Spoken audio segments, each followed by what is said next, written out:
Salut! Bienvenue dans cette nouvelle série sur la mécanique quantique.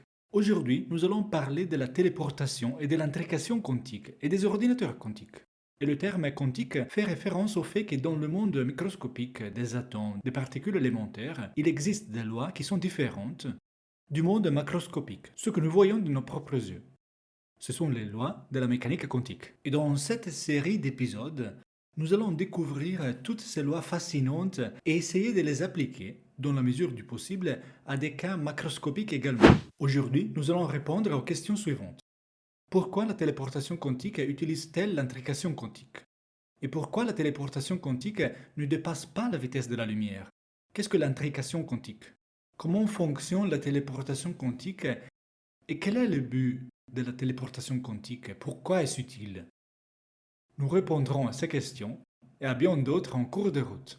Commençons donc par la définition de la téléportation quantique. Et voyons pourquoi des articles d'un journal de janvier 2021, selon lequel la téléportation quantique dépasse la vitesse de la lumière, sont faux. La téléportation quantique est le processus dans lequel un expéditeur envoie des informations quantiques, par exemple stockées dans une particule élémentaire, à un destinataire à n'importe quelle distance et où les informations originales sont détruites et recréées à destination. L'expéditeur ne doit pas nécessairement connaître le contenu des informations envoyées et encore moins l'endroit où se trouve le destinataire de la téléportation.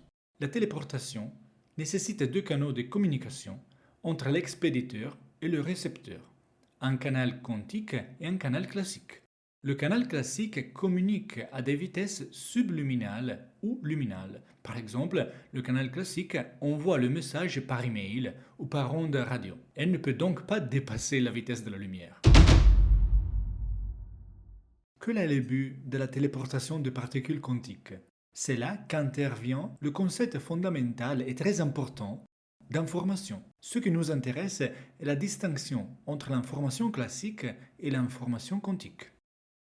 Les informations classiques sont celles qui sont stockées, par exemple, dans la mémoire de ton téléphone ou d'une clé USB. Et elles est mesurée en bits, et nous en donnerons la définition. Les informations classiques obéissent aux lois de la mécanique classique, la mécanique de Newton, la mécanique qui décrit les objets que nous voyons avec nos yeux. Par exemple, dans un disque dur classique, les informations sont stockées dans des petits aimants qui peuvent être orientés dans deux directions, par exemple en haut ou en bas. Donc 0 ou 1. Tu peux donc stocker des informations en code binaire de cette façon. D'autre part, nous avons l'information quantique qui n'utilise pas des aimants macroscopiques, mais des particules élémentaires. Elle utilise des systèmes quantiques qui sont microscopiques. Par exemple, les informations quantiques peuvent être stockées dans un électron, car il peut être orienté vers le haut ou le bas d'une certaine manière. Dans un photon, dans des atomes piégés dans des pièges magnétiques, dans des interstices à l'intérieur des diamants par exemple. Le fait est que les informations quantiques, celles qui sont stockées de cette façon, obéissent aux lois de la mécanique quantique, parce qu'elle est stockée dans des supports microscopiques, comme les particules élémentaires. Et comme nous le verrons, elle se mesure en qubits, c'est-à-dire des bits quantiques. Nous en donnerons plus tard la définition. Maintenant, pour comprendre pourquoi il est utile de téléporter des particules élémentaires, réfléchissons à ceci. Dans un ordinateur normal, l'ordinateur avec lequel tu me regardes, ou même la télévision avec laquelle tu me regardes, ton téléphone, la tablette, tout ce que tu veux, l'ordinateur manipule les informations tout le temps. Il la copie, la transfère, fait des calculs. La même chose se produit avec un ordinateur quantique. Il existe déjà des prototypes d'ordinateurs quantiques dans des laboratoires du monde entier. La puissance de calcul d'un ordinateur quantique sera bien supérieure à celle des ordinateurs ordinaires d'aujourd'hui. Et cela pourrait par exemple être utilisé dans la simulation de molécules organiques complexes pour le développement de nouveaux médicaments. C'est un sujet de discussion ouvert, mais certains affirment qu'en plus de la puissance de calcul beaucoup plus grande, puisque le monde réel est un monde dans lequel les lois quantiques s'appliquent à un niveau fondamental, seule une simulation quantique réalisée par un ordinateur quantique permettra de vraiment saisir tous les détails de la nature. La téléportation quantique permet aux ordinateurs quantiques de transférer des informations à la fois au sein des ordinateurs eux-mêmes et entre les nœuds d'un Internet quantique, même sur des grandes distances. Et elle permet aussi de crypter des messages en utilisant la cryptographie quantique. Dans un ordinateur quantique, l'ordinateur doit être capable de manipuler des informations quantiques, de faire des calculs et transférer ces informations quantiques.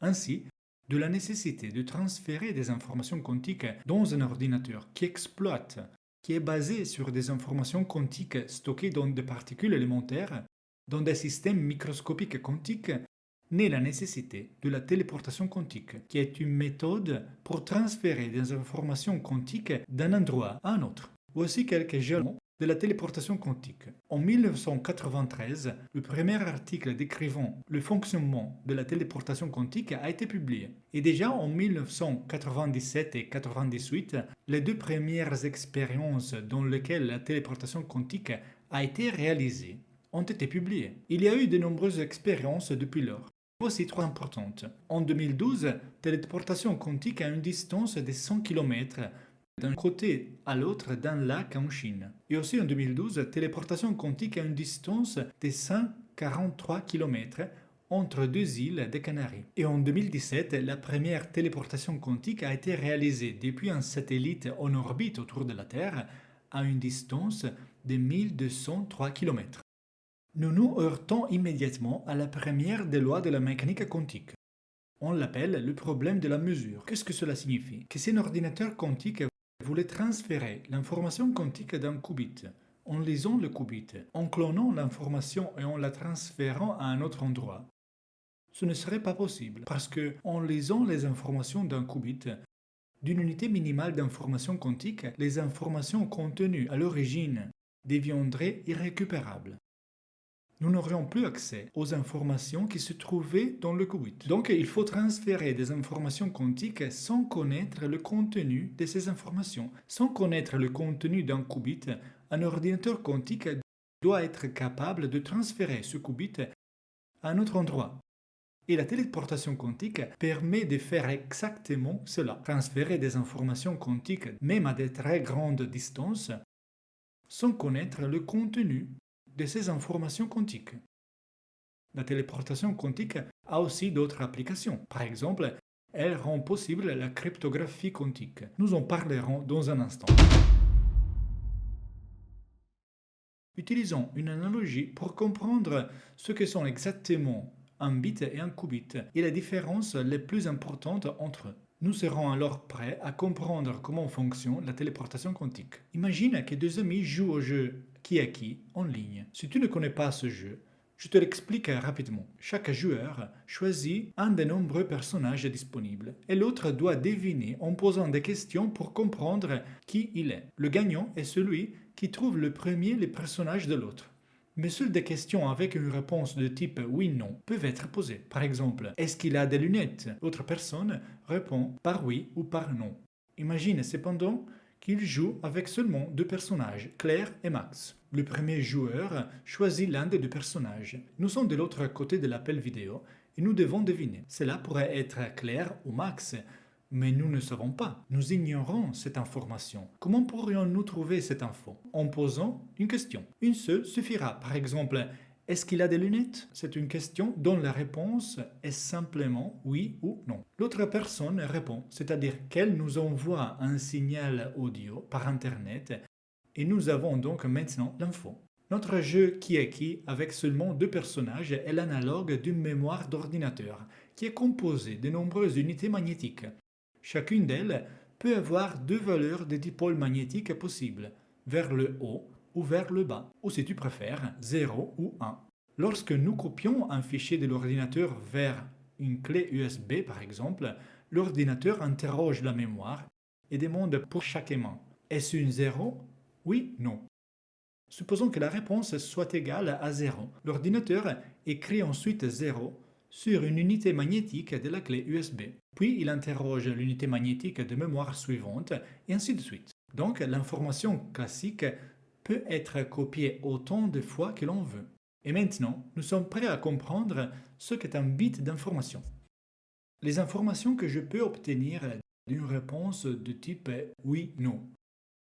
sont une quantité d'informations appelée un bit, une quantité minimale d'informations que tu obtiens avec une réponse de type oui/non. L'information quantique, par contre, ne peut pas être copiée même une fois. Le théorème de non-clonage dit que une particule élémentaire ne peut pas être dupliquée. C'est-à-dire que je ne peux pas créer une autre particule élémentaire qui est exactement dans le même état quantique, qui contient les mêmes informations que la première. C'est impossible. Donc le théorème de non-clonage, qui est une autre de nos cartes quantiques que nous pourrons utiliser à l'avenir, nous dit que les informations quantiques ne peuvent pas être copiées, elles peuvent seulement être transférées. Et la téléportation quantique transfère l'information quantique, il ne la copie pas. Pour comprendre pourquoi l'information classique peut être copiée autant de fois que l'on veut et que l'information quantique ne peut pas être copiée même une fois, nous devons comprendre la différence entre le bit et le qubit, c'est-à-dire entre les deux unités élémentaires de l'information classique et de la quantique. Quelle est la différence? Un qubit non seulement peut prendre les valeurs 0 ou 1, haut ou bas, mais il peut aussi être dans n'importe quelle combinaison de deux valeurs. Par exemple, à un moment donné, il peut y avoir 30% de haut et 70% de bas, ou 10% de haut et 90% de bas, ou 100% de haut. Cela s'appelle le principe de superposition des états. C'est une autre carte, une autre règle de la mécanique quantique que nous pourrons utiliser à l'avenir. À cause de cette superposition d'états, tu ne peux pas copier, tu ne peux pas cloner l'information quantique. Le fait qu'un qubit puisse être dans une infinité d'états possibles, une combinaison de deux états extrêmes, 0 et 1, haut et bas, conduit au fait que tu ne peux pas copier, cloner, dupliquer le qubit. Tu te demanderas alors, comment peut-on fabriquer un qubit avec une particule élémentaire? Avec un photon ou un électron, par exemple. Prenons le cas d'un électron. Un électron a une propriété intrinsèque appelée spin. Spin signifie tourner. Pourquoi? Tu peux imaginer l'électron, c'est une façon intuitive de comprendre le spin, tu peux imaginer l'électron comme une petite toupie qui tourne sur elle-même. La toupie peut tourner dans cette direction et pointer vers le haut, ou elle peut tourner dans l'autre sens et pointer vers le bas. Tu peux donc imaginer un électron comme une toupie qui tourne sur elle-même et si elle tourne dans ce sens ou dans l'autre, elle pointe vers le haut ou vers le bas. Tu ne peux pas prendre cette vision classique d'une particule élémentaire comme une toupie littéralement, mais c'est une façon intuitive de comprendre cette propriété intrinsèque des particules élémentaires. Et le spin est juste l'équivalent de les mains du disque dur de ton ordinateur. En fait, elle peut être orientée vers le haut ou vers le bas. Donc, quand je veux stocker des informations quantiques dans un qubit fait d'électrons, d'atomes, je stocke simplement l'information quantique dans l'orientation du spin, qui peut pointer vers le haut ou vers le bas, par exemple. Nous avons maintenant tous les éléments pour comprendre le fonctionnement de la téléportation quantique. Voyons voir. Suppose qu'Alice possède une particule quantique, un photon par exemple. Un photon possède une propriété appelée polarisation qui, comme dans le cas de l'électron et de son spin, peut prendre deux valeurs, appelons-les 0 et 1, ou toute combinaison de deux valeurs. Alice ne connaît pas l'état de son photon, et elle veut le téléporter à Bruno à 300 km de distance.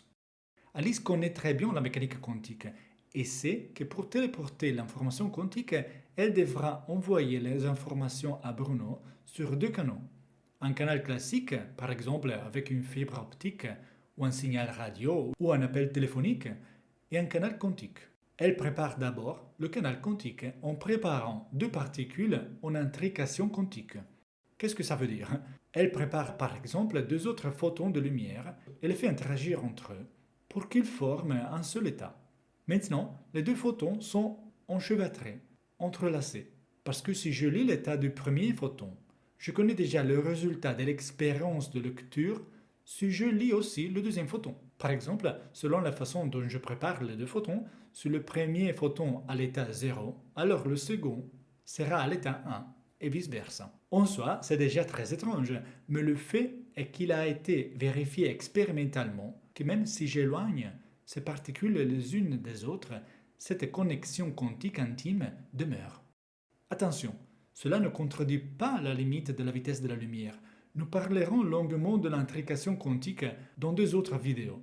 Aujourd'hui, nous nous concentrons sur le fait qu'il existe la possibilité de créer une telle connexion. Donc, si on revient à notre expérience, Alice envoie à Bruno un de ces 2 photons dans un état enchevêtré.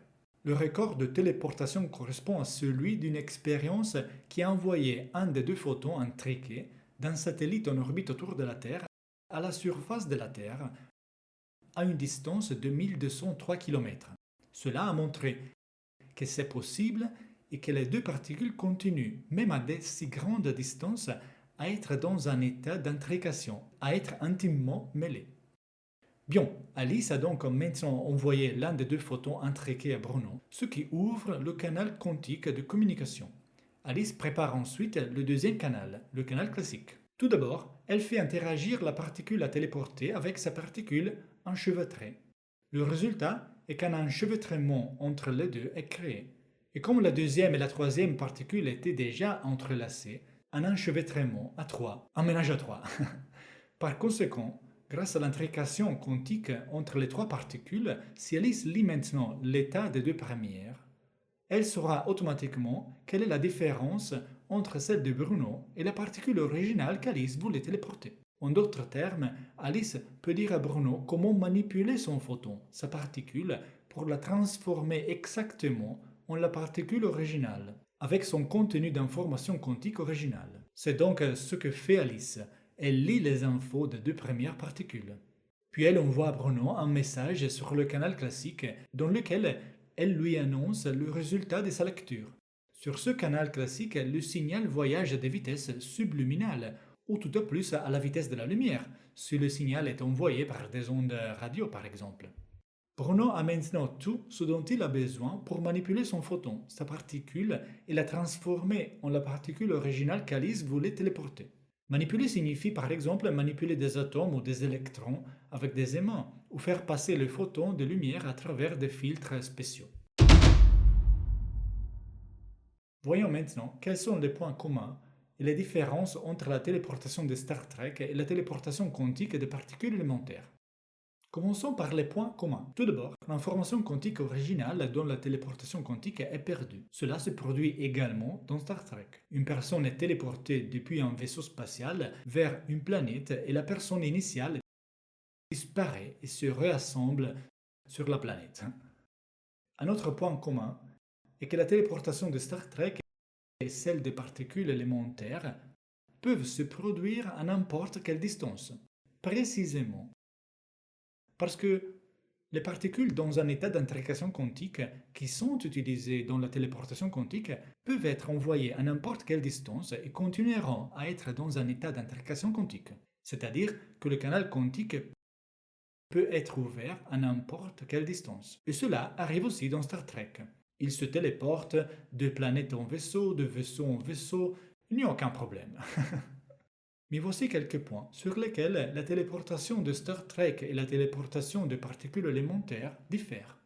Tout d'abord, dans la téléportation de particules élémentaires, une nouvelle particule ne se matérialise pas à destination avec les mêmes propriétés que la première. Ce qui est transféré est plutôt l'information contenue dans la particule originale, et cette information est, disons, transférée dans une autre particule qui se trouve déjà à destination. Ainsi, la particule à destination existe déjà, et c'est la particule en état d'intrication quantique qui est envoyée. Alors que dans Star Trek, la personne ou l'objet est dématérialisé en quelque sorte, l'énergie est envoyée et elle se rematérialise ensuite à destination, etc. etc. C'est donc une différence importante avec Star Trek. Une autre différence importante est que dans la téléportation quantique des particules élémentaires, nous ne connaissons pas le contenu de l'information quantique qui est transférée, qui est téléportée. Et donc cela nous fait comprendre que malheureusement, il n'est pas possible de passer de la téléportation quantique des particules élémentaires à la téléportation quantique d'objets macroscopiques. Parce que il faudrait que je transfère l'information quantique de mon corps à des très grandes distances, mais à destination, il faudrait déjà que toutes les molécules tous les atomes qui composent mon corps soient déjà en possession et ensuite que je transfère l'information quantique à chacun. Une autre grande différence entre la téléportation quantique des particules élémentaires et Star Trek est que la téléportation quantique des particules élémentaires peut être utilisée pour envoyer des messages cryptés, c'est-à-dire des messages secrets que personne d'autre ne peut lire. Ou plutôt, si un pirate informatique voulait intercepter ce message et le lire, il serait découvert. Et intuitivement, tu comprends pourquoi, grâce à la carte, sur le problème de la mesure. Si quelqu'un essaie d'interférer avec le message envoyé dans la téléportation, en raison de la nature quantique des particules élémentaires et de l'information quantique, la lecture du message altérerait le message lui-même. Ainsi, l'expéditeur et le destinataire remarqueraient immédiatement que quelqu'un lit le message. Et dans Star Trek, il n'y avait pas ça. Si tu y penses bien, dans Star Trek, il arrive tout le temps que quelqu'un dise au capitaine « Nous avons intercepté un message de Vulcain » ou de toute autre population de la galaxie. Le vaisseau interceptait des messages en permanence. S'il y avait de la cryptographie, peut-être que Star Trek aurait été beaucoup plus ennuyeux. La téléportation quantique est donc un élément de base pour la construction d'ordinateurs quantiques et de l'Internet quantique. Abonne-toi maintenant à ma chaîne ici et active la cloche. Et ensemble, nous explorerons le monde microscopique où règnent les lois de la mécanique quantique et nous pourrons appliquer ces connaissances à de nombreux autres sujets fascinants à la frontière de la recherche scientifique. Ciao!